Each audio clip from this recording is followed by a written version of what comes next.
ನಮಸ್ತೆ ಟಿವಿ 20 ಕನ್ನಡ ವಾಹಿನಿಗೆ ಸ್ವಾಗತ. ಧಾರವಾಡದಲ್ಲಿ ಭಾನುವಾರ ಆರ್ಎಸ್ಎಸ್ನಿಂದ ನಡೆದ ಬೃಹತ್ ಪಥ ಸಂಚಲನ ಎಲ್ಲರ ಗಮನ ಸೆಳೆಯಿತು. ಗಣವೇಷಧಾರಿಗಳಾಗಿ ಹೊರಟಿದ್ದ ಆರ್ಎಸ್ಎಸ್ ಕಾರ್ಯಕರ್ತರ ಮೇಲೆ ಮುಸ್ಲಿಂ ಸಮುದಾಯದ ಅನೇಕರು ಕೂಡ ಪುಷ್ಪಗಳನ್ನು ಹಾಕಿ ಶುಭ ಹಾರೈಸಿದ್ರು. ಪಥ ಸಂಚಲನ ಸಾಗುವ ದಾರಿಯಲ್ಲಿ ನಿಂತಿದ್ದ ಮುಸ್ಲಿಂ ಸಮುದಾಯದ ಮಹಿಳೆಯರು ಕೂಡ ಗಣವೇಷಧಾರಿಗಳ ಮೇಲೆ ಪುಷ್ಪಗಳನ್ನು ಹಾಕಿದ್ರು. ಮುಸ್ಲಿಂ ಸಮುದಾಯದ ಅನೇಕ ಪುರುಷರು ಕೂಡ ಗಣವೇಷಧಾರಿಗಳ ಮೇಲೆ ಪುಷ್ಪಗಳನ್ನು ಹಾಕಿ ಗಮನ ಸೆಳೆದಿದ್ದಾರೆ.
Sir.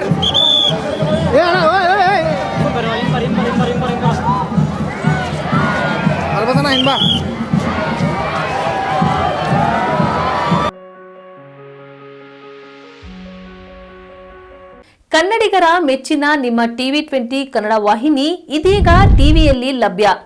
ಕರ್ನಾಟಕ ಮತ್ತು ದೇಶ ವಿದೇಶದ 360 ಡಿಗ್ರಿ ಸುದ್ದಿ ವಿವರವನ್ನ ಪಡೆಯುವುದಕ್ಕೆ ಟಿವಿ 20 ವಾಹಿನಿಯನ್ನು ಲೈಕ್ ಮಾಡಿ, ವಿಡಿಯೋಗಳನ್ನು ಶೇರ್ ಮಾಡಿ, ಕಮೆಂಟ್ ಮಾಡಿ, ಸಬ್ಸ್ಕ್ರೈಬ್ ಮಾಡಿ. HCN ಕೇಬಲ್ 842 ನಂಬರ್ನಲ್ಲಿ ಹುಕ್ಕೇರಿ ತಾಲೂಕು ಹಾಗೂ ಸಂಕೇಶ್ವರದ ಸುತ್ತಮುತ್ತಲಿನ ಹಳ್ಳಿಗಳಲ್ಲಿ ಲಭ್ಯ.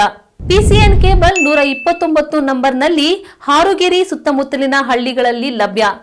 ರಾಯಬಾಗ್ ಡಿಜಿಟಲ್ ಚಾನೆಲ್ ಕೇಬಲ್ 80ನೇ ನಂಬರ್ನಲ್ಲಿ ರಾಯಬಾಗ ತಾಲೂಕಿನ ಸುತ್ತಮುತ್ತಲಿನ ಹಳ್ಳಿಗಳಲ್ಲಿ ಲಭ್ಯ. UDCN ಕೇಬಲ್ ನೆಟ್ವರ್ಕ್ ಉಗಾರ ಸುತ್ತಮುತ್ತಲಿನ ಹಳ್ಳಿಗಳಲ್ಲಿ ನಿಮ್ಮ ಟಿವಿ 20 ಕನ್ನಡ ವಾಹಿನಿಯೂ ಲಭ್ಯ.